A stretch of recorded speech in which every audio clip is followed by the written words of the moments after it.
Case 1. Lindsay Lowe. September 12, 2011. Hendersonville, Tennessee, 20 miles northeast of Nashville.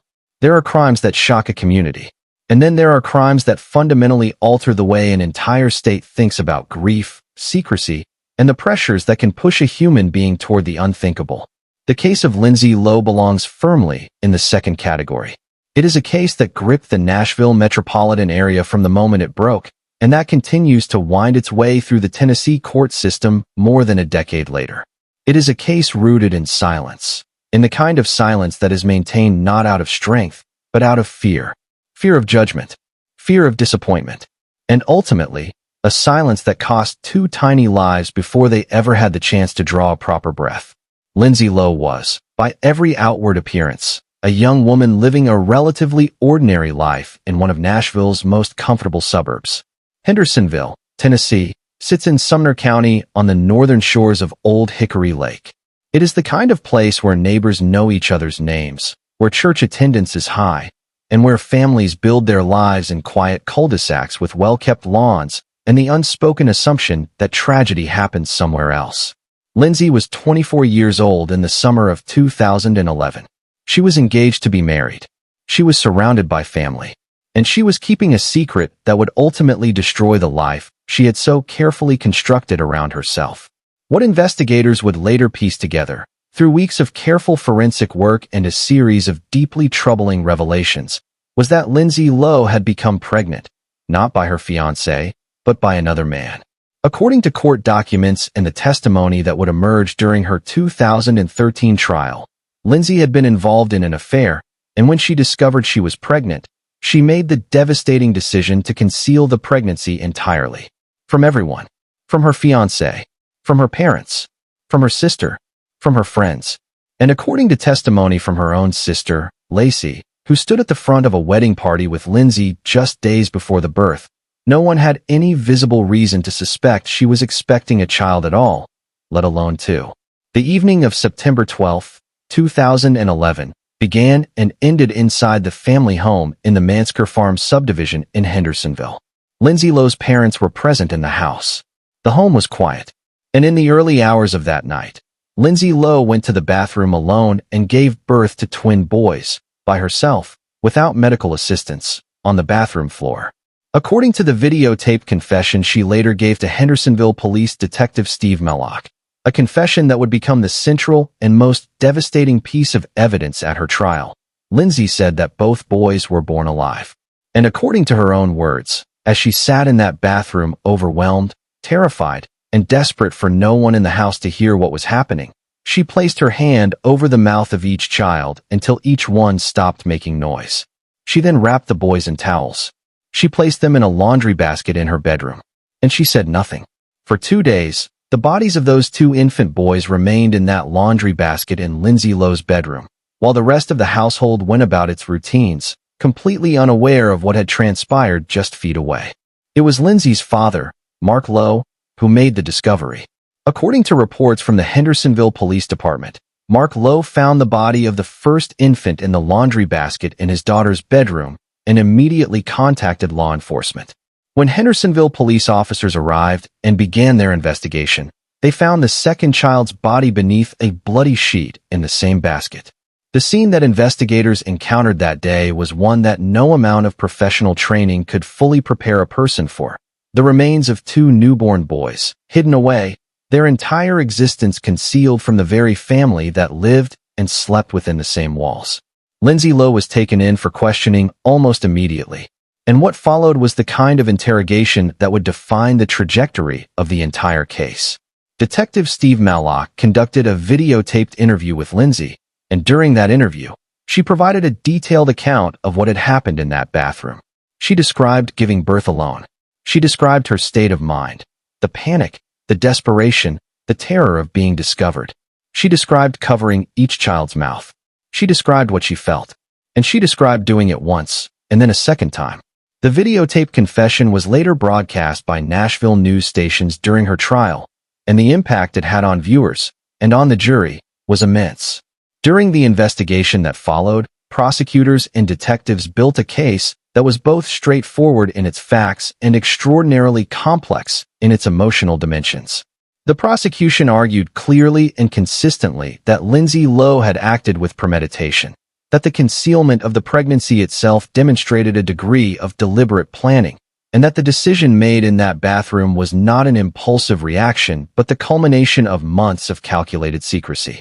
The defense countered with the argument that Lindsay's mental state at the time of the births was severely compromised, that she was suffering from documented mental health conditions that affected her reasoning and her understanding of what she was doing. Dr. William Kenner, a psychiatrist who had been treating Lindsay Lowe, testified at trial that she had been diagnosed with as many as 4 separate mental health conditions. The defense team, which included attorneys John Pellegrin and James Ramsey, argued that those conditions were directly relevant to understanding both her behavior before and during the events of September 12, 2011.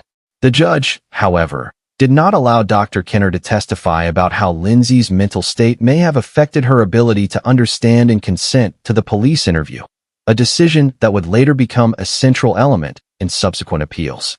The trial itself took place in March of 2013 in Gallatin, Tennessee, the Sumner County seat. It lasted 7 days and was presided over with intense public and media scrutiny.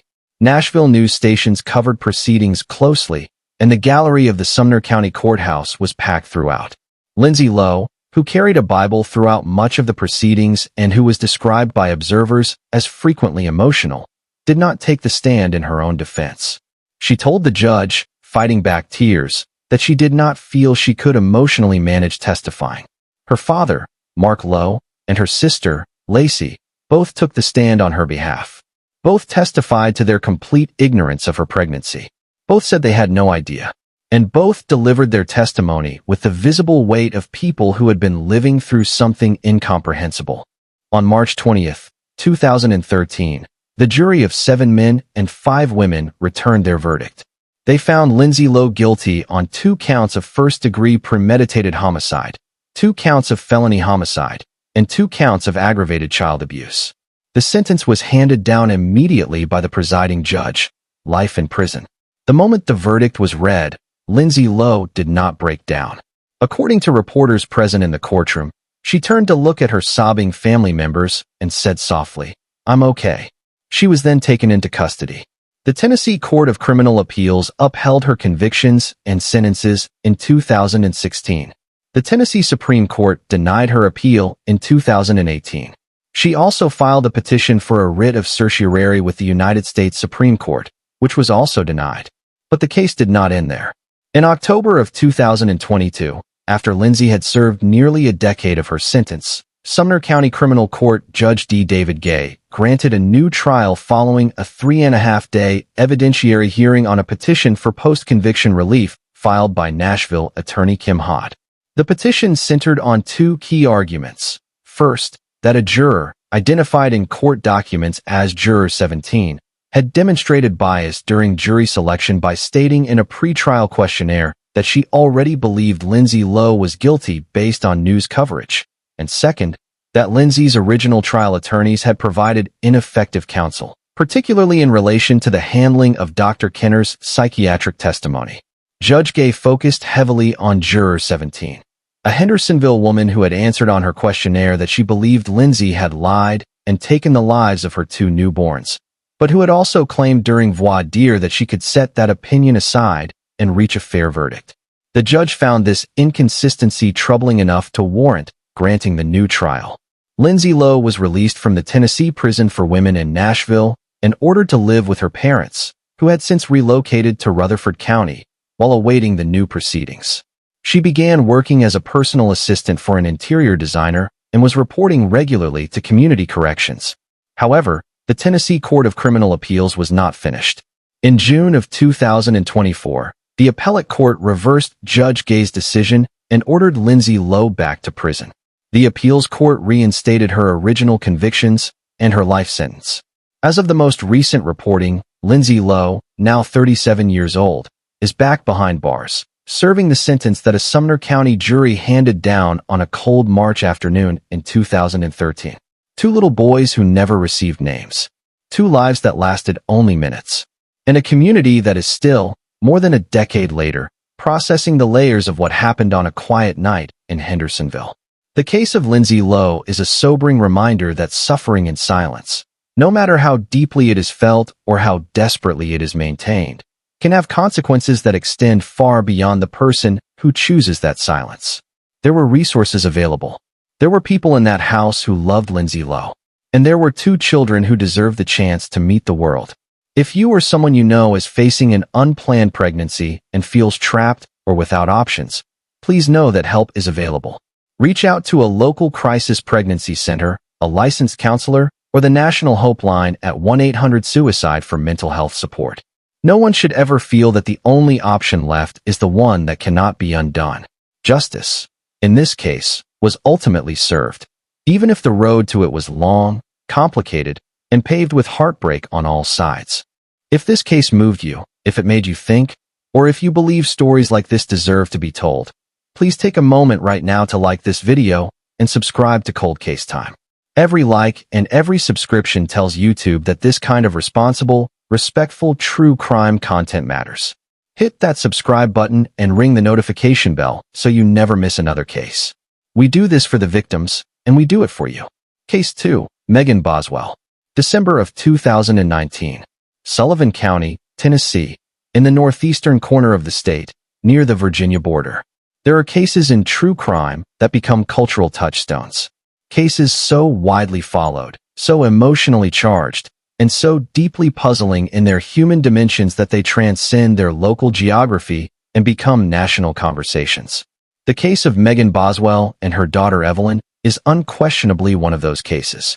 For 5 years, from the winter of 2019 to the winter of 2025, this case captured the attention of true crime communities, national news networks, Reddit forums, court TV viewers, and countless parents across America who found themselves unable to look away from the story of a little girl named Evelyn Mae Boswell. A little girl who smiled in photographs. A little girl who had just turned 1. A little girl whose mother said she had no idea where she was, and kept saying it, for 31 days. Evelyn Mae Boswell was born in the fall of 2018. She was the daughter of Megan Boswell, a young woman who had grown up in Sullivan County amid what the trial would later reveal to be a deeply unstable home environment. During the penalty phase of Megan's trial, her own mother, Angela Boswell, took the witness stand and described a childhood that had been shaped by drug use, violence, and the absence of consistent parenting. Angela acknowledged that Megan had witnessed opiate use by both her parents from an early age. She admitted that Megan's grandparents had raised her for most of her life. She disclosed that she herself had been convicted of numerous crimes. And she said, plainly and on the record, that she had failed her daughter as a mother, adding that she believed Megan still had potential, but acknowledging the severity of what the evidence had shown. Megan's former foster mother, Gail Kite, also testified during the penalty phase.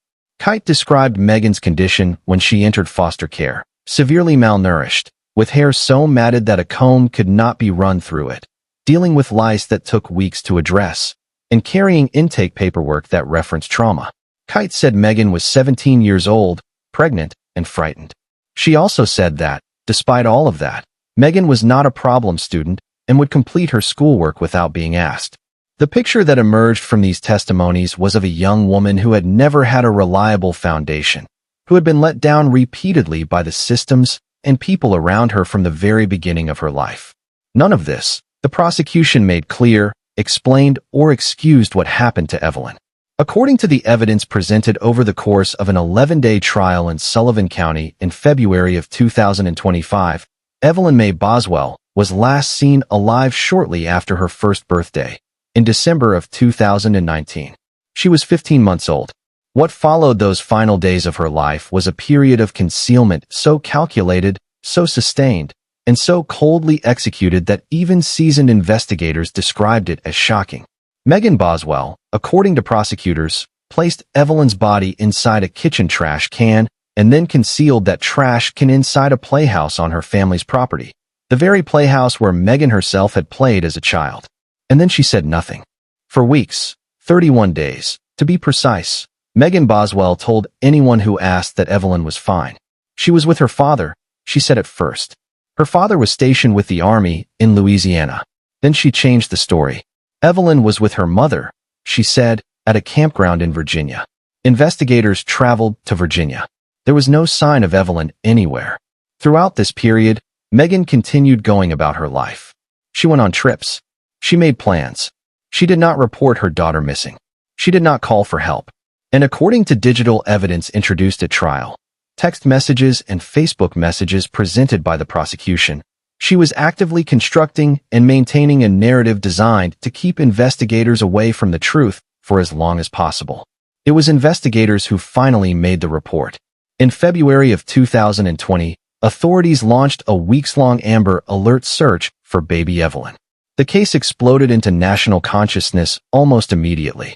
The image of little Evelyn's face, chubby-cheeked, bright-eyed, full of the uncomplicated joy that belongs only to very small children, was shared millions of times across social media. People across the country joined the search in spirit, following updates obsessively, hoping for a miracle. What they got instead was devastating confirmation. Evelyn's remains were found in March of 2020 on the family property, inside the trash can, inside the shed. The Sullivan County Sheriff's Office later revealed that investigators had worked around the clock for approximately 18 days on the case, logging roughly 740 hours of work from the sheriff's office alone. Federal and state agencies had been brought in to assist. The effort was extraordinary, and the answer they found was the one that no one wanted. The investigation that followed over the next 5 years was meticulous. Forensic scientists testified at trial to DNA testing and fingerprint analysis, including testimony that Megan Boswell's fingerprint was found on the rim of the trash can where Evelyn's remains had been placed. 2 medical examiners provided testimony regarding cause of death. Both concluded that Evelyn Boswell died as a result of what they described as homicidal violence. A determination reached through examination of the physical evidence and the circumstances of how her body was found. The defense challenged this conclusion, with Megan's attorney Gene Scott suggesting that the evidence was not sufficient to establish first-degree intent, that perhaps Evelyn's death had been a tragic accident, that perhaps Megan had been too frightened to call for help and had made a series of catastrophic decisions out of panic rather than premeditation. The jury did not agree. On February 13, 2025, more than 5 years after Evelyn was last seen alive, the jury in Sullivan County returned a verdict of guilty on all 19 counts against Megan Boswell. Those counts included 3 charges of first-degree homicide, along with a range of additional charges related to the concealment of her daughter's death, evidence tampering, and making false statements to investigators. The jury then sentenced Megan Boswell to life in prison, with the possibility of parole after 51 years. During the sentencing hearing, Megan Boswell addressed the court briefly. She said that she felt the state of Tennessee had treated her unfairly throughout the investigation and the trial. She said that if she had received what she described as a fair trial, she would have been acquitted. And she said, in words that drew an audible reaction in the courtroom, that she had never hurt her baby and did not take Evelyn's life. In September of 2025, Judge Jim Goodwin sentenced Megan Boswell to an additional 33 years on the non-homicide charges, to be served consecutively to her life sentence. Deputy District Attorney William Harper, who had prosecuted the case with his colleague Amber Massengill, told the court that Megan Boswell's treatment of Evelyn's body, her callous behavior in the months following Evelyn's disappearance, and the fact that she was the child's mother, the person most obligated to protect her, were all factors that warranted the harshest possible outcome. Boswell will serve her time at a rehabilitation center in Nashville. Evelyn Mae Boswell was 1 year old. She loved whatever it is that 1-year-old children love: warmth, faces, the sound of familiar voices. She did not survive to experience any more of the world than that. But her case changed things. It led to renewed national conversations about child welfare reporting, about the systems that exist to protect the most vulnerable, and about what justice looks like when it is long delayed but still ultimately delivered.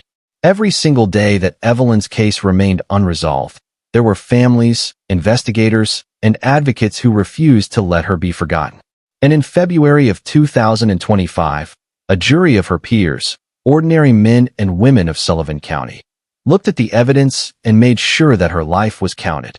For every Evelyn out there, for every child who cannot speak for themselves. Cases like this are why we tell these stories. If you are watching and you have information about a child in danger, please do not wait. Call the Child Help National Child Abuse Hotline at 1-800-4-A-CHILD. That call could save a life. Do not forget to like this video and subscribe to Cold Case Time. These stories matter, and your support ensures we can keep telling them. Hit that notification bell so you are always the first to know when a new case drops. Case 3. Brandy Elliott. July 13, 2024. Hendersonville, Tennessee, along the Greenway bordering Drake's Creek. There are moments in a true crime documentary when the facts of a case are so starkly simple, so devastatingly clear in their horror, that no amount of elaborate framing can prepare you for the impact of hearing them. The case of Brandy Elliott and her 7-year-old daughter Piper is one of those moments. There is no mystery here. There is no cold case. There is no decades-long investigation or tangled web of competing narratives. There is only a little girl who loved music, dancing, bright colors, rainbows, and glitter, who went out to walk beside a creek with her mother on a summer evening, and who did not come home. Brandy Nicole Elliott was 33 years old on the day that would change everything. She was a resident of Hendersonville, the same Sumner County suburb northeast of Nashville that features in the first case of this documentary. By all outward accounts, those who knew Brandy Elliott would later describe her as someone who did not fit any preconceived image of a dangerous person. Her friend, Deanna Sartain, who had worked with Brandy for years, told Nashville CBS affiliate WDVF in the immediate aftermath of the case that she had absolutely no explanation for what happened. "It's not like the Brandy I knew," Sartain said, struggling to reconcile the woman she knew with the events that investigators would lay out in their arrest report. But the arrest report did not leave room for ambiguity. According to the Hendersonville Police Department, officers were dispatched to Drake's Creek near 200 Sanders Ferry Road on the evening of Saturday, July 13, 2024, in response to a report of a child in distress in the water. Emergency medical personnel arrived and transported 7-year-old Piper Elliott to a local hospital. Doctors worked to revive her. They were not successful. At approximately 11:45 that night, Piper Elliott was pronounced gone. What happened in the hours before that call came and tells a story that is almost incomprehensible in its details. According to the arrest affidavit released by the Hendersonville Police Department, investigators spoke with Brandy Elliott following Piper's death. And what she told them was this: she had been having a rough day. Her daughter had been following her around and would not give her the space she was looking for. Piper had gone with her mother that afternoon to visit her father, Brandy's husband, in the hospital, where he was being treated for a medical condition. Piper, like any 7-year-old at a hospital, had occupied herself with coloring. Then the two of them left. According to investigators, Brandy Elliott told police that she took Piper to the Greenway along Drake's Creek, a walking path that runs through a quiet community park area near their neighborhood. And it was there, in a shallow section of the creek just off the Greenway, that Brandy Elliott held her daughter beneath the surface of the water.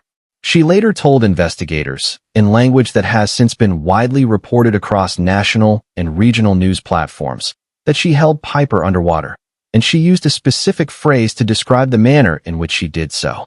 She said she held her daughter the way you would hold a fish. She said she held her until she felt Piper stop resisting beneath her hands. She said that while she held her, she told Piper to be quiet. After a short time, according to the affidavit, Brandy Elliott said she realized she had done something wrong. She pulled Piper from the water. She attempted CPR. But Piper Elliott, 7 years old, a child who loved rainbows and dancing and glitter, had already been in the water too long. Brandy Elliott was arrested and charged with first-degree homicide in connection with Piper's death. At her initial bond hearing, she appeared before a judge and was denied bond. She told the judge that she had previously been diagnosed with postpartum depression when Piper was 2 years old, but that she was not currently under the care of a mental health professional. Both her attorney and the state agreed, at that stage, that they did not want Brandy to be mentally evaluated immediately. The judge ordered her held without bond at the Sumner County Jail. The community of Hendersonville responded with an outpouring of grief that is difficult to fully describe. A vigil was held in Piper's honor in the days that followed her death. Family and friends gathered to remember the little girl who had, according to everyone who knew her, lit up every room she entered. "It's been hard on all of us," said Chris Spiker, a family friend who spoke to WSMV at the vigil. "She's no longer here, and it's tough." Piper's father, John Elliott, later gave interviews describing his daughter with the kind of devastating specificity that only a parent who has truly paid attention can manage. He said Piper loved music and dancing. He said she was into bright colors and rainbows and glitter. He described a little girl who was vivid and joyful and fully alive. John Elliott also became one of the most visible voices of community grief in the aftermath of the case, and he channeled that grief into something lasting. In February of 2025, Hendersonville's Parks and Recreation team installed a permanent memorial bench near the spot where Piper lost her life, along the greenway beside Drake's Creek. A formal dedication and ribbon-cutting ceremony was held, attended by community members who came, according to reporting by WKRN, to tears as they gathered near the water to remember a little girl most of them had never met in person but felt they knew through her father's words and her story. John Elliott said he visits the bench often. He said he hopes that everyone who passes by will stop for a moment and think of Piper. "This community is very tight-knit," John told reporters at the dedication. "I've got a lot of friends and support from everybody, and support from people I don't even know." The case remains in the Tennessee court system. Brandy Elliott continues to face first-degree homicide charges for the loss of her daughter. The case has not yet gone to trial as of the most recent reporting, and the legal proceedings are ongoing. What the community of Hendersonville and the broader true crime audience that has followed this case has been grappling with ever since that July evening is a question that does not have an easy answer. How does someone reach a point where the solution to a difficult day feels like it could involve harming the person they brought into the world? Mental health professionals, child welfare advocates, and parenting researchers have long documented the reality that parental stress, untreated mental health conditions, and the absence of proper support systems can create circumstances that push people toward crisis. That is not an excuse. It is not a defense. But it is something that communities need to talk about, honestly and without flinching, because the conversation, had early enough and with the right resources available, might prevent the next Piper. If you are a parent or caregiver who is feeling overwhelmed, please reach out. The National Parent Helpline is available at 1-8554-PARENT. The crisis text line can be reached by texting HOME to 741741. You do not have to carry what you are feeling alone. Help exists. Piper Elliott deserved a long life full of rainbows and dancing and every glittery thing she loved. She deserved her father's visits and her mother's patience and all the ordinary, irreplaceable moments of growing up. The bench along Drake's Creek is beautiful, but a living, laughing 7-year-old girl would have been more beautiful still. If this case touched your heart, and how could it not? Please like this video and subscribe to Cold Case Time. Share it with someone who needs to hear these stories. And ring that notification bell so that every time we bring you a new case, you are there with us. For Piper, Case 4, Salandria Lado. October 20th, 2025. Nashville, Tennessee, Davidson County. One of the most disturbing aspects of child abuse cases is how often they are hidden. How often the harm inflicted on a child occurs behind closed doors, invisible to the neighbors, the co-workers, the extended family members who might otherwise intervene. How often children, particularly very young children, children who do not yet have the language to describe what is happening to them, are left entirely dependent on the mercy of the person causing them harm. The case of Salandria Lado is particularly striking in this regard, not because it was hidden, but because, in an almost unimaginably disturbing sequence of events, the person committing the abuse documented it herself, and then sent it to someone else. Salandria Lado was 19 years old at the time of her arrest in October of 2025. She was the mother of a 14-month-old daughter, a child who, at the time these events unfolded, was entirely dependent on her for everything. According to the Metro Nashville Police Department's official report, what set this case in motion was a video. Not a video captured by a hidden camera or a concerned neighbor. A video that Salandria Lado herself recorded on her own phone, showing herself in the act of harming her daughter. A video that she then sent to the baby's paternal grandmother. The grandmother, upon receiving the video, immediately contacted Metro Nashville Police.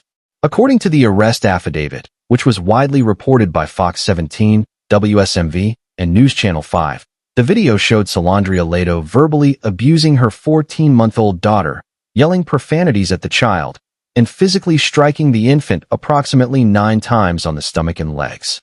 The affidavit then describes something that caused investigators and medical professionals to react with immediate alarm. Leto was seen in the video grabbing her daughter by the upper right arm, near the joint of the shoulder, and throwing her across the interior of the child's play area. Leto had also sent text messages to the child's father during this period. Messages that, according to investigators, contained threats against both the child's life and her own. When Metro Nashville police officers arrived at Leto's apartment in response to the grandmother's report, they found the door locked. Leto refused to open it. Officers, making the decision that the safety of the child inside the apartment required immediate action, made entry. They found Leto and the infant together, locked inside the bathroom. The child had a visible scratch on her cheek, near her nose. She was immediately taken into protective custody and transported to Vanderbilt Pediatric Hospital for examination. What the medical team at Vanderbilt found during that examination confirmed the fears that investigators had carried through the apartment door. The 14-month-old girl was found to have a hemorrhage in the capillary of her eye, a finding that, according to medical professionals, can indicate significant trauma. She was also found to have a skull fracture. A skull fracture. A child who had not yet learned to walk steadily on her own. A child 14 months old. When officers questioned Salandria Leto about what they had seen in the video, she initially claimed that she had only slapped the child on the hand to discipline her, after the baby had soiled herself. When confronted with the existence of the video evidence, which directly contradicted that account, Leto shifted her response. She said there were more videos, and she said that she had simply spazzed out. Leto was charged with felonious aggravated child abuse and booked at the downtown detention center on a bond of $75,000. Court records from Davidson County Criminal Court show that her case was filed on October 20, 2025, and remains open, with her next scheduled court appearance listed in the system before Judge Ana Escobar. The child survived. According to the most recent available reporting, the baby was removed from Leto's custody following the arrest. The question of who has permanent guardianship of the child has not been detailed in available public reporting, but the Department of Children's Services was presumably involved in ensuring the infant's placement in a safe environment. What makes this case so particularly resonant, beyond the obvious horror of the facts, is the question of why someone would document their own harmful behavior toward a child and then distribute that documentation. Psychologists and child welfare experts who have studied cases involving the abuse of very young children have noted that in some instances, caregivers who are overwhelmed, experiencing their own untreated mental health crises, or who have themselves been victims of abuse, may act in ways that reflect an extraordinary disconnection from the consequences of their behavior. This is not an excuse. It is an observation, and one that underscores the urgency of mental health support and early intervention for young and first-time parents, particularly those who are themselves very young and without strong support networks. Salandria Leto was 19 years old. She was, by some measures, barely more than a child herself. That context does not make what happened acceptable. It does not change the fact that a 14-month-old baby girl sustained a skull fracture. But it does raise important questions about what kind of support systems were, or were not, in place for this young mother and her child. Questions that communities, child welfare agencies, and policymakers need to take seriously if they are genuinely committed to preventing cases like this one. The child at the center of this case deserved protection. She deserved a safe home and gentle hands and the unhurried freedom to grow. She survived, and that survival is something worth holding on to. A small but significant piece of hope in an otherwise deeply troubling story. If you know a young parent who is struggling, please encourage them to seek help. The Child Help National Child Abuse Hotline at 1-800-4-A-CHILD is available around the clock. No family should have to reach a crisis before getting support. If you are watching this and you believe in accountability for the vulnerable, please like this video and subscribe to Cold Case Time. Hit that subscribe button, leave a comment, and let us know what you think. Your engagement keeps this channel going and these stories in front of the people who need to hear them. Case 5. Tabitha Ward. October 31st, 2024. Nashville, Tennessee, Cross Timbers Drive, Davidson County. Halloween is supposed to be a night of costumes and candy and the particular, uncomplicated excitement that belongs to children. It is one of the most anticipated nights on the childhood calendar, a night that exists almost entirely for the benefit of young people, a night that is supposed to be safe and fun and full of the kind of ordinary magic that parents take photographs of and frame on their walls. On October 31st, 2024, a 15-year-old boy living in a home on Cross Timbers Drive in Nashville took his own life with a firearm. He should not have had access to that firearm. He should not have been living in that house. And the person responsible for both of those facts was his mother. The case of Tabitha Ward is unlike most of the cases in this documentary in one crucial respect. No one disputes that the person who lost their life was not harmed by someone else's direct hand. This was a tragedy that unfolded from within, a young person in crisis, in a home that was itself in crisis, surrounded by circumstances that the legal system would ultimately determine were the direct result of criminal negligence and reckless disregard for a child's safety. It is a case about what happens when a parent's actions, or inactions, create the conditions for irreversible harm. And it is a case that the Metro Nashville Police Department and the Davidson County District Attorney's Office treated with the full seriousness that those conditions demanded.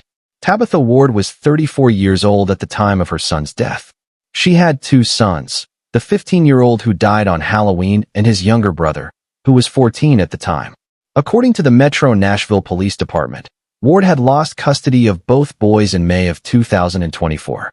The Department of Children's Services had removed them from her care. At that point, Tabitha Ward signed documentation agreeing that she would not harbor the boys, that she would not keep them with her in violation of the custody order. Both boys were listed as runaways. Despite having signed those documents, despite the legal custody order, and despite the formal intervention of the state child welfare system, both boys were living with Tabitha Ward in her home on Cross Timbers Drive on the night of October 31st, 2024. Also inside that home on that night were 6 firearms. Tabitha Ward was a convicted felon. Under Tennessee law, and under federal law, she was legally prohibited from possessing any firearm. Yet investigators found 6 guns inside her home on the night her son lost his life. And the investigation that followed revealed something that made the situation even more troubling. Just 1 week before her son's death, Tabitha Ward had taken both boys out to a wooded area and taught them how to shoot those weapons. 1 week later, her 15-year-old son used one of those guns in the most devastating way possible. When Ward found her son in his bedroom with a gunshot wound that evening, she did not immediately call for help. According to the testimony of her own roommate, Ward's first action after discovering her son was to gather all 6 firearms, place them into a backpack, and transfer that backpack to the roommate's bedroom before first responders could arrive. Only after the weapons had been hidden did emergency services get the call they needed. The 15-year-old was transported to Vanderbilt Pediatrics, where he died from his injuries. On November 14, 2024, 2 weeks after her son's death, Tabitha Ward was arrested and charged with 21 counts related to his death and the circumstances surrounding it. Those charges included criminally negligent homicide, multiple counts of evidence tampering for the concealment of the firearms, multiple counts of felony weapon possession related to her status as a convicted felon in possession of firearms, aggravated child endangerment, custodial interference for harboring her sons in violation of the DCS order, harboring runaways, and contributing to the delinquency of a minor. She was jailed on a bond of $116,000. The Metro Nashville Police Department's press release regarding the arrest was detailed and direct. It named each charge specifically, laid out the timeline of events in unsparing terms, and made clear that the department considered the combination of illegal firearms in the home, the custody violation, and the subsequent concealment of evidence to constitute a set of actions that had directly contributed to the loss of a young person's life. Subsequent court filings, accessible through the Davidson County Criminal Court Public Records System, show that as of August of 2025, Tabitha Ward faced an additional felony murder charge, a charge that reflects the prosecution's position that her conduct in creating and maintaining the dangerous conditions of that household rises to the level of criminal responsibility for her son's death. The case remains open and is pending further proceedings. There is a particular anguish in cases like this one. Cases where a young person's suffering was not inflicted by a stranger, but was shaped, gradually and catastrophically, by the very environment in which they were supposed to be safe. A 15-year-old boy who had already been removed from his mother's custody by the state, who was living as a runaway in a home his mother had been legally ordered not to provide to him, who had spent the week before his death learning to use weapons that his mother had no legal right to own. Whatever was happening in that young man's inner world on the night of October 31st, whatever pain or confusion or desperation brought him to that point, he deserved adults around him who were capable of providing safety, stability, and support. He deserved a mother who followed the law, a mother who worked with the child welfare system instead of defying it, a mother whose home was a refuge, not a danger. If you are a young person who is struggling, please know that you are not alone. The crisis text line is available 24 hours a day. Just text HOME to 741741. The National Suicide Prevention Lifeline can be reached by calling or texting 988. You deserve support, and help is available right now. This case is still unfolding through the Tennessee court system. We will continue to follow it at Cold Case Time. Please take a moment to like this video and subscribe to Cold Case Time. Ring the notification bell and leave a comment below. Your thoughts on these cases help shape our community and remind us why this work matters. See you after the next case. Case 6. Chantrell Allen. July 10, 2025. Nashville, Tennessee, Sylvan Heights neighborhood, West Nashville. The Skyview Apartments on Susanna Drive sit in the Sylvan Heights neighborhood of West Nashville, a residential community that, like so many neighborhoods in Nashville's rapidly growing urban landscape, is a patchwork of longtime residents and newer arrivals, of families trying to hold things together against the relentless pressures of modern life. It is a neighborhood of apartment buildings and working families, and, on the night of July 9th into July 10th of 2025, it became the site of an incident that sent a 16-year-old girl to the emergency room and her mother to the Davidson County Jail. Chantrell Allen was 39 years old at the time of her arrest. The events that led to that arrest began, according to the Metro Nashville Police Department's official press release, sometime on the evening of Wednesday, July 9th, 2025. Allen and her 16-year-old daughter had been engaged in an argument that escalated over the course of the night and into the early morning hours of July 10th. Arguments between parents and teenagers are, of course, one of the most universal features of family life. They are uncomfortable and sometimes frightening, but they are almost universally resolved without lasting physical harm. What made the argument in the Skyview Apartments categorically different from any ordinary family conflict was what Chantrell Allen was holding when her daughter tried to create distance between them. At some point during the escalating argument, the 16-year-old made a decision that, in any household without a loaded weapon in it, would have been completely sensible and entirely safe. She went to her bedroom. She closed the door. She held the door shut from the inside to separate herself from her mother while the argument continued. At approximately 3:20 in the morning, according to the Metro Nashville Police Department, Chantrell Allen fired a shot through the closed bedroom door.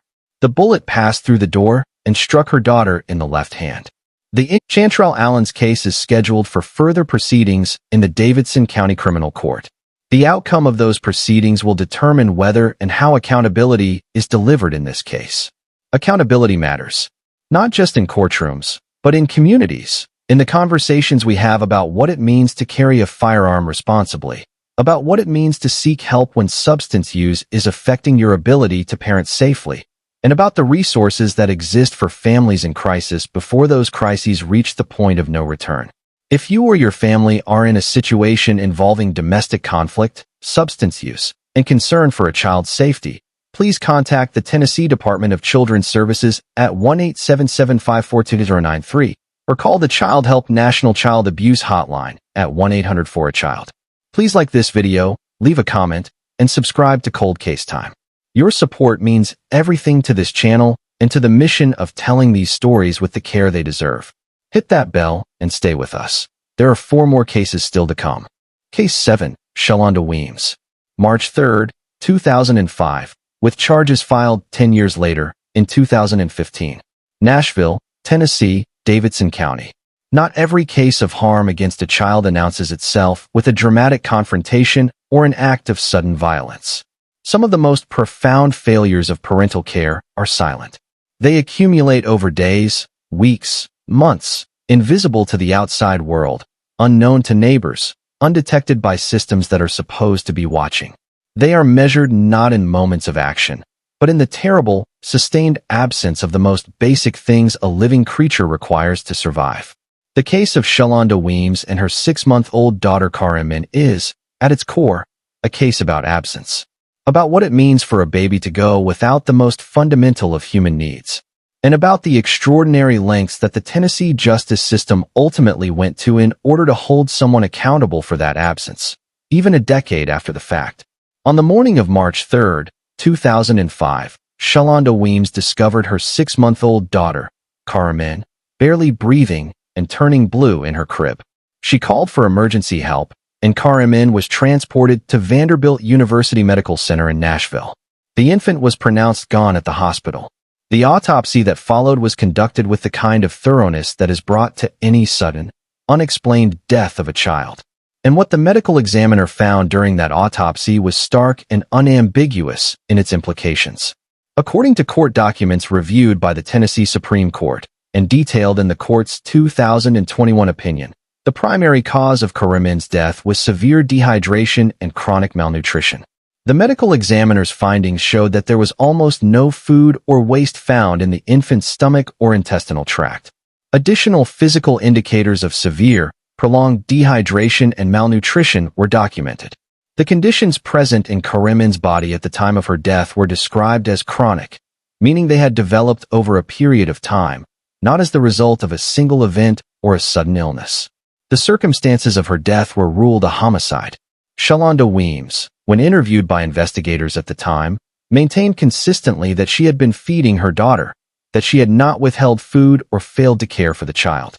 Remarkably, medical records showed that Weems had taken Karimin to all of her regularly scheduled doctor's appointments.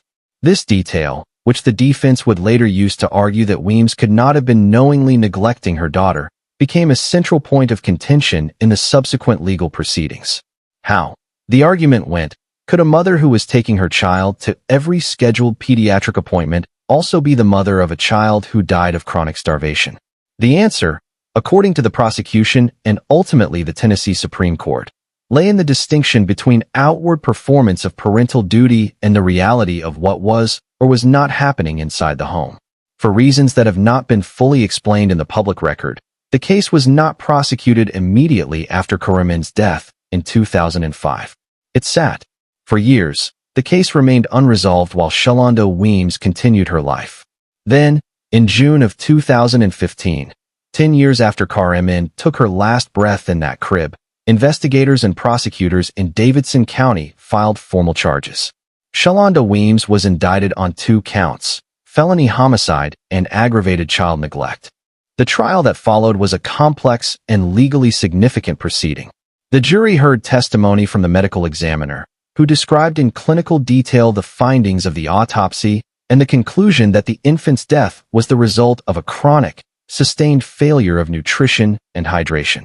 The jury also heard testimony from Weems herself, who maintained that she had cared for her daughter and had not intentionally withheld food or water. After deliberating, the jury found Shalonda Weems guilty of reckless homicide and aggravated child neglect. But the legal proceedings did not end with the verdict. In what became one of the more legally intricate sequences in Davidson County criminal history, the trial court judge, after the jury returned its verdict, agreed to partially grant a defense motion for a judgment of acquittal. Specifically, the judge agreed to set aside the aggravated child neglect conviction, finding that the evidence was insufficient to establish that Weems had acted with the level of knowing intent required for that charge. The reckless homicide conviction was allowed to stand. The state appealed. The Court of Criminal Appeals agreed with the trial court. The state appealed again, this time to the Tennessee Supreme Court. In a unanimous opinion issued on March 1, 2021, Chief Justice Jeffrey Bivens wrote for the Tennessee Supreme Court reversing the lower court's decisions. The court held that the trial court had made a fundamental error in applying the standard of review, that the trial court had effectively substituted its own judgment for the jury's, weighing evidence in a way that was the exclusive province of the jury to weigh. The Supreme Court concluded that a reasonable jury, viewing the medical and scientific evidence presented at trial, including the autopsy findings and the chronic nature of Karimin's condition, could reasonably have concluded that Shalonda Weems knowingly failed to provide adequate nutrition and hydration to her infant daughter. The aggravated child neglect conviction was reinstated. Davidson County Criminal Court records confirm that on February 11, 2022, Shalonda Weems was sentenced on both counts, receiving a sentence of 2 years for reckless homicide and 8 years for aggravated child neglect, with the sentences to run concurrently and with supervised probation following the period of incarceration. The case of Shalonda Weems and the extraordinary decade-long journey through the Tennessee court system that followed Karimin's death in 2005 raises a number of important questions about how child deaths are investigated, how medical evidence is interpreted, and how long justice can be delayed before it becomes something other than justice. It also raises questions about the oversight systems that exist for families with very young children, about what home visits, early intervention programs, and community-level support might have detected and potentially prevented the slow, quiet tragedy that unfolded inside that Nashville home. Karimin Weems was 6 months old. She had not yet had the chance to crawl. She had not had the chance to pull herself upright and take her first lurching steps. She had not had the chance to say her first word or feel the specific joy of seeing a face she recognized. She deserved all of those things. She deserved warmth and fullness and care. What she received instead was a silence that the courts of Tennessee spent 16 years trying to break through. Please like this video and subscribe to Cold Case Time. Your comments and your subscriptions are what keep this channel committed to the cases that are often overlooked and the victims who are most easily forgotten. Do not forget to hit that notification bell. We will not let these stories disappear. Case 8. Rihanna Davenport. July 7, 2017. Nashville, Tennessee. Hickory Lake Apartments, Apache Trail, Antioch neighborhood. There are certain decisions that seem, in the clear light of retrospect, so obviously catastrophic that it is almost impossible to understand how anyone could have made them. And yet, in the early morning hours of July 7, 2017, a set of decisions was made in an Antioch apartment complex that would result in the death of a 9-month-old baby girl, serious injuries to 5 other children, and federal first-degree homicide charges against 2 mothers who chose a nightclub over the safety of the 6 children in their care. The Hickory Lake Apartments on Apache Trail were, on the night of July 6 into the early morning hours of July 7 of 2017, the home of Rihanna Davenport, a 23-year-old Nashville woman, and on that particular night, also the temporary gathering place for Davenport and her friend, Javona Smith, 25, who had come with her 4 children from Linden, Tennessee, in the central part of the state. Between the two of them, Davenport and Smith had 6 children in that apartment that night. The youngest was Davenport's daughter, a 9-month-old baby girl named Dream Jenkins, whose name, according to her father's family, was meant to reflect aspirations for her future. According to investigators from the Metro Nashville Police Department, the Nashville Fire Marshal's Office, and the MNPD's Youth Services Division, what happened next followed a sequence of decisions that would form the foundation of the first-degree felony homicide charges that would be filed 2 months later. Davenport and Smith, investigators alleged, made the decision to leave the 6 children alone in the apartment while they went to a nightclub in the Madison area of Nashville. Before they left, they are alleged to have lit candles in the apartment, candles that were left burning without any adult supervision while 6 children, ranging from an infant to a 6-year-old, were the only living beings in the space. There was also, according to the investigation's findings, evidence suggesting that the children had been given medication to help them sleep, administered, investigators alleged, not for any medical reason, but to ensure that the children would remain quiet and still while their mothers were away. At approximately 2 in the morning, Nashville Fire Department crews were dispatched to the Hickory Lake Apartments in response to a report of a fire. The first indication that something was catastrophically wrong came from a 6-year-old boy, one of Javona Smith's children, who ran out of the burning apartment screaming that his brothers and sisters were still inside. Firefighters rushed in. 5 children were pulled from the burning apartment. Dream Jenkins was not rescued in time. The 9-month-old baby girl was pronounced gone at the scene. Her 2-year-old brother, Horace Broadnex, survived but was hospitalized at Vanderbilt Children's Hospital for a period of weeks following the fire, with injuries serious enough to require extended medical care. Smith's 4 children, aged 1, 2, 4, and 6, were treated for smoke inhalation. Rihanna Davenport and Javona Smith returned to the apartment complex after fire crews and police officers were already on scene. According to investigators, both women initially claimed they had arranged for a babysitter before going out that evening. Youth Services investigators found no evidence that any babysitter had ever been present in the apartment. There were no text messages arranging care, no name that either woman could provide for the supposed sitter, no corroborating witness. More than 2 months of investigation followed. On September 29, 2017, both women were indicted. Rihanna Davenport was charged with first-degree felony homicide in connection with the death of her daughter Dream, along with 2 counts of aggravated child neglect, 4 counts of child neglect, and 2 counts of aggravated child endangerment related to the injuries suffered by the 5 surviving children. Javona Smith was simultaneously indicted on 1 count of first-degree felony homicide, 2 counts of aggravated child neglect, 4 counts of child neglect, and 4 counts of child endangerment. Davenport was taken into custody at Vanderbilt Children's Hospital, where she had reportedly gone to be with her injured son. She was jailed on a bond of $250,000. Smith surrendered for booking the same morning and was held on a bond of $150,000. The Nashville community's response to the case was one of profound grief and anger. Dream Jenkins, a baby named for Dreams, had spent her 9 months of life entirely dependent on her mother's care and protection. She had done nothing to contribute to the circumstances of her own end.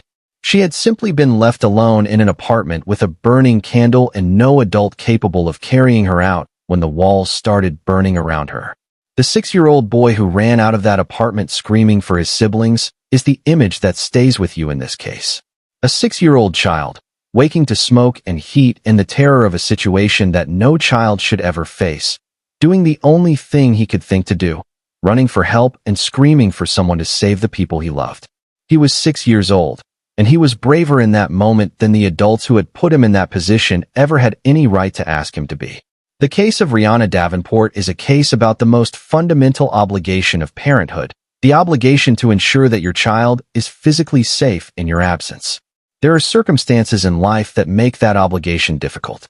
There are no circumstances in life that make leaving a 9-month-old infant alone in an apartment with lit candles and no supervision remotely acceptable.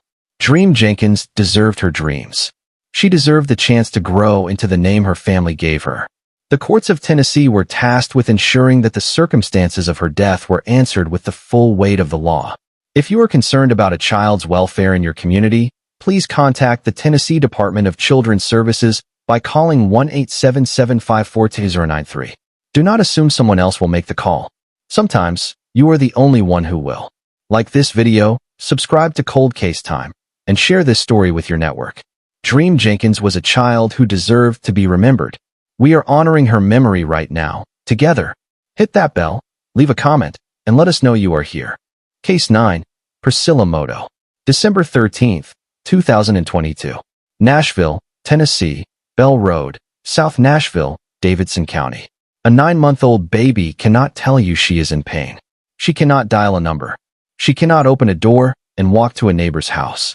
She cannot form the words that would tell a doctor or a teacher or a passing stranger that something terrible is happening to her at home. She has no recourse, no agency, and no defense beyond the hope that the people around her, and particularly the person responsible for her care, will choose to protect her. In December of 2022, a 9-month-old baby girl in a South Nashville apartment was denied that protection. What investigators found when they examined her at Vanderbilt Children's Hospital represented some of the most severe injuries that the Metro Nashville Police Department's Youth Services Division had documented in a child abuse case in recent years.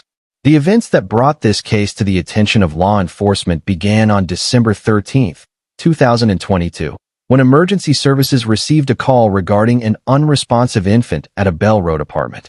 When medical personnel arrived and began assessing the 9-month-old girl, what they found prompted an immediate response, not just from emergency medical staff, but from law enforcement, who were called to the hospital as the extent of the child's injuries became clear. According to the official Metro Nashville Police Department press release and confirmed by multiple Nashville news outlets including WKRN, WSMV, and News Channel 5, the 9-month-old was found to be suffering from a combination of injuries that doctors described as consistent with severe child abuse. Those injuries included a bruised and swollen eye that had been completely closed shut by the swelling, multiple skull fractures, fractures of the collarbone, a subdural hematoma, and subdural hemorrhages, bleeding beneath the layers of tissue that protect the brain. The child arrived at the hospital unresponsive. Lead Youth Services Detective Stephanie Dahlstrom was assigned to the case. During her investigation, Dahlstrom interviewed Priscilla Mota, 20 years old, who was the infant's mother and lived in the Bell Road apartment with her boyfriend, Santos Lang, 19. According to court documents and the police department's press release, Modu told investigators that her daughter had fallen from a bed at some point between 5 in the evening and 6 in the evening on December 12, the day before she was brought to the hospital. Mota stated that after the fall, she had left the child in her room. She said she had left her there until 8 or 9 in the morning on December 13th. She said that when she checked on her daughter that morning, the infant was unresponsive and that she had called 911 at approximately 11:07 that morning. Let those details sit for a moment. A 9-month-old baby, injured severely enough to be unconscious, left alone in a room for what amounts to an entire overnight period before her mother called for help. More than 15 hours between the reported fall and the 911 call. During that time, according to investigators, no medical attention was sought. No one outside the apartment was contacted. No emergency services were called. The medical professionals who examined the child at Vanderbilt concluded that the injuries they documented were not consistent with a fall from a bed. The injuries were consistent with severe child abuse. Priscilla Mota and Santos Lang were found to be the only caregivers of the children in the apartment. The investigation also revealed a deeply troubling additional detail. Mota had a 2-year-old son who was also present in the apartment. That 2-year-old boy was found to have scratches on his face, a welt on his back, and a severe diaper rash that had caused his skin to physically peel. According to court documents, the 2-year-old had previously been removed from Mota's custody in 2021 and, under the terms of a court order, should not have been living in the apartment with her at all. On December 21, 2022, the Metro Nashville Police Department announced the arrests. Priscilla Mota was taken into custody at her Bell Road apartment by Youth Services and South Precinct detectives. She was jailed on a bond of $175,000 and charged with attempted homicide and 2 counts of aggravated child abuse. Santos Lang was arrested in Smyrna that evening. He was held without bond pending a hearing. A neighbor, identified by WSMV as Tamira Perkins, spoke to reporters in the aftermath of the arrests. "There is no reason you should be harming your kids until their brain is swelled, their eyes are closed, and they can't breathe," Perkins said. "That's just too much, especially a 9-month-old baby." She added, with a simplicity that cut through any attempt at legal or psychological complexity, "No one is forcing you to be a parent. You chose this. Take care of your responsibilities." The infant girl survived. According to reporting from the time of the arrests, she received medical care at Vanderbilt Pediatric Hospital, and the expectation was that she would live, though the long-term impact of the injuries she sustained, including multiple skull fractures and a subdural hematoma, could only be fully assessed over time. The case of Priscilla Mota is a case about what happens when the systems that are supposed to protect children fail to work in concert. A child was removed from a mother's custody in 2021 and then found living with that same mother a year later. A court order existed. The order was not being followed. And a 9-month-old baby, the one who was new, the one who had not yet been identified as being in danger, paid the price for that gap in oversight. Cases like this one are not just about individual accountability. They are about systemic questions, about how child welfare agencies, family courts, and law enforcement communicate with each other, about what resources are allocated to monitoring compliance with custody orders, about what would need to change, structurally, for the next baby to be safer than this one was. The 9-month-old girl at the center of this case survived. She is growing somewhere, we hope, in safety and in love. She will likely never remember December 13, 2022. but the people who tell her story will not forget. If you know of a child who may be in an unsafe home environment, particularly if you know that court orders regarding their custody or safety are not being followed, please contact the Tennessee Department of Children's Services at 1-877-542-093. Your call matters. Like this video. Subscribe to Cold Case Time. Leave a comment below and tell us what you think. We are approaching the end of tonight's documentary, and the final case is one that touched the city of Nashville deeply. Hit that notification bell and stay right here with us. Case 10. Rebecca Greenwood. October 23, 2020. Hermitage, Tennessee, Topeka Drive, Davidson County. There are cases that stop you, not because the facts are the most dramatically complex, or because the investigation stretched across decades, or because the legal proceedings set new precedent in criminal law. Sometimes a case stops you simply because of the victim at its center, because of who they were, what they loved, what they deserved, and because of how completely they were failed by the very people who owed them the most. The case of Saeed Nielsen stops you that way. Saeed was 14 years old. He had Asperger's syndrome, which is a form of autism spectrum disorder. He had just started high school. He loved Star Wars. He loved Halloween. He was, according to his Aunt Rachel Duncan, a young man who was humble and respectful and who, by all accounts, never bothered anyone. He was, as his neighbor Kevin Davis told reporters with visible emotion in the days after his death, just a kid.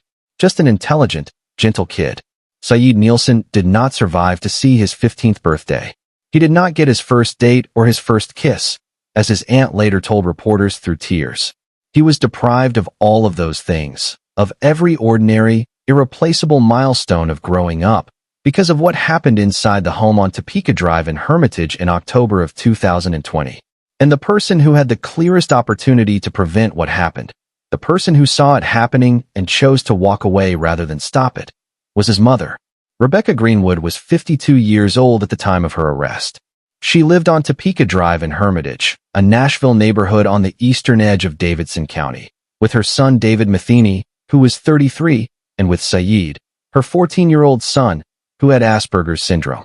The household also included, according to Saeed's Aunt Rachel Duncan, Rebecca's own mother, Saeed's grandmother, who investigators would later discover was also being subjected to mistreatment at the hands of David Matheny. According to the arrest warrant reviewed and reported by WKRN, WKRG, KXAN, and multiple other news outlets that covered the case, Greenwood called 911 just before noon on Friday, October 23, 2020, to report finding her son Saeed unresponsive at the family home on Topeka Drive. When Metro Nashville police officers responded to the call, they found the 14-year-old. Saeed was pronounced gone at the scene. What happened next is the part of this story that peels back the surface of a family tragedy and reveals something far more disturbing beneath it. When investigators began examining the scene and questioning the adults in the household, the initial account they were given was simple. Saeed had fallen in the shower the day before. He had hit his head. Rebecca Greenwood and her son David Matheny had checked on him multiple times that day, she said. They had gone out to a bar for drinks. They had checked on him again before going to bed.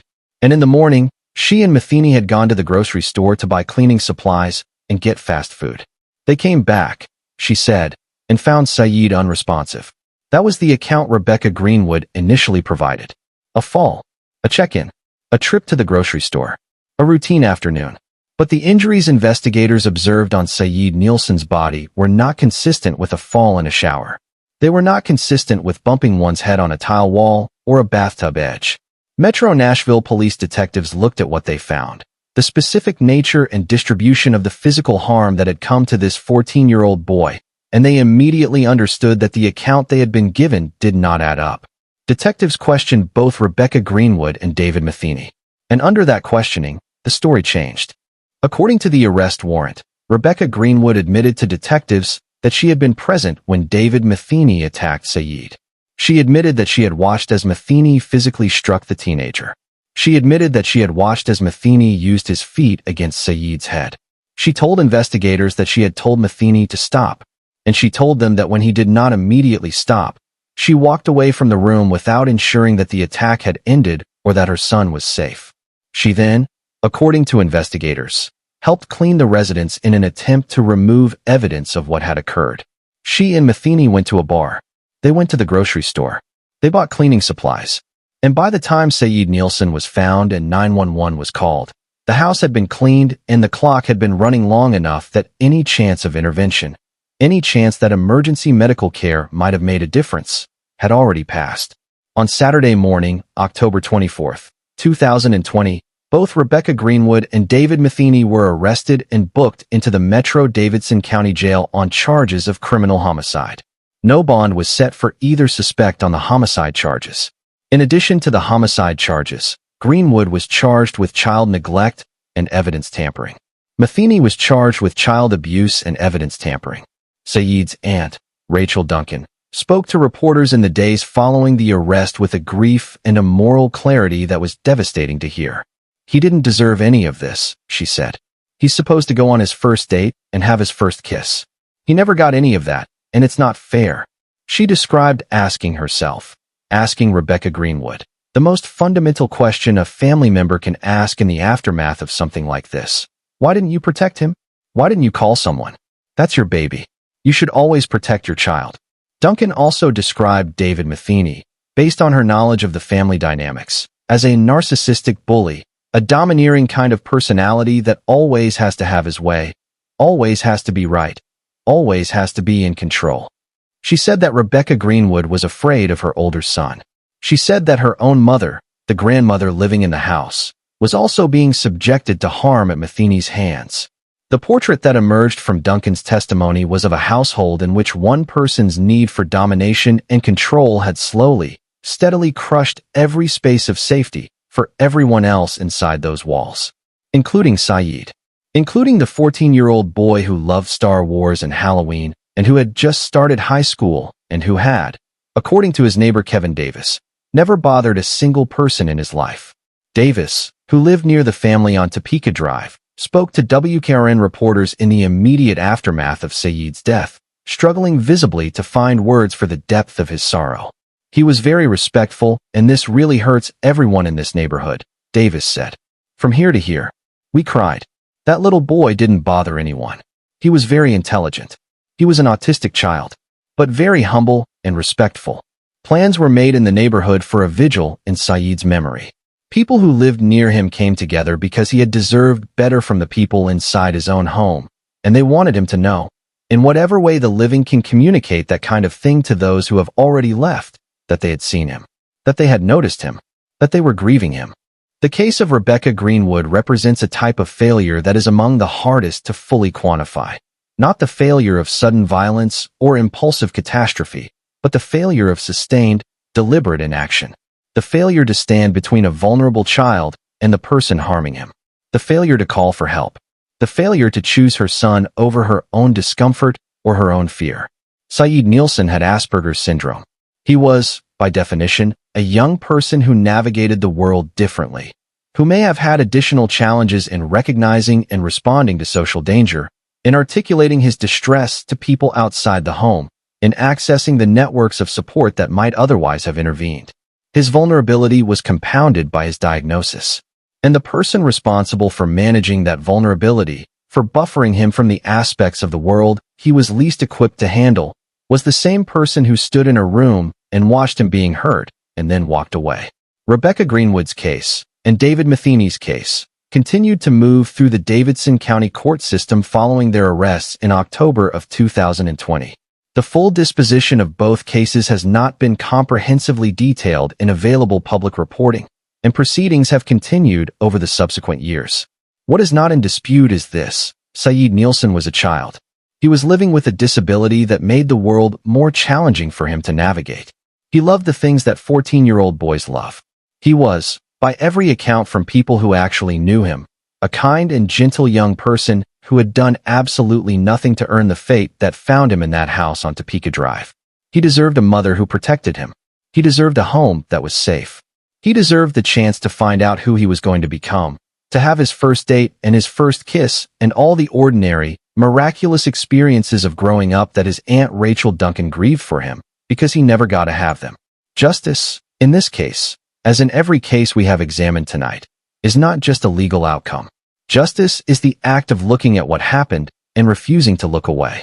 It is the act of saying Saeed's name out loud, of telling his story in full, of ensuring that the account of his life and his loss is part of the public record that communities carry forward. It is the act of doing what Rebecca Greenwood did not do. If you have concerns about a child with a disability who may be in an unsafe home environment, please know that Child Protective Services in Tennessee can be reached at 1-877-542-2093. Every report is taken seriously. Every call could be the difference. This has been the Cold Case Time documentary, 10 Nashville Mothers Who Shocked the Nation. Each of the 10 cases we examined tonight is documented in public records, court filings, law enforcement press releases, and verified news reporting from outlets including WKRN, WSMV, News Channel 5, Fox 17, the Metro Nashville Police Department, the Tennessee Supreme Court, the Davidson County Criminal Court, and national networks including CBS News and Court TV. Every name you heard tonight is real. Every child you heard about tonight was real. And every family that is still living with the aftermath of these cases is real. We tell these stories not to sensationalize, not to exploit, and not to reduce human tragedy to entertainment. We tell them because the stories of those who cannot tell their own stories deserve to be told. We tell them because accountability requires visibility. We tell them because communities that understand what happened to Piper Elliott and Dream Jenkins and Saeed Nielsen and Evelyn Boswell and all the others, communities that carry those names and those faces and those facts, are communities that are better equipped to prevent the next case from happening. If anything you heard in tonight's documentary has raised concerns about a child in your community, please do not wait. Call the Child Help National Child Abuse Hotline at 1-800-4-A-CHILD. That is 1-800-422-4453. It is free. It is confidential. And it is available every hour of every day. From all of us here at Cold Case Time, thank you for watching, thank you for caring, and thank you for holding space for the people whose stories deserve to be told with dignity and with truth. Please like this video, leave a comment with your thoughts on tonight's cases, and subscribe to Cold Case Time if you have not already. Hit that notification bell so that every time a new documentary goes live, you are the first to know. Share this video with someone who believes, as we do, that these stories matter. We will see you in the next case. Do not forget, some of the most important work in true crime is simply refusing to let the forgotten stay forgotten. This is Cold Case Time, and we are not done yet.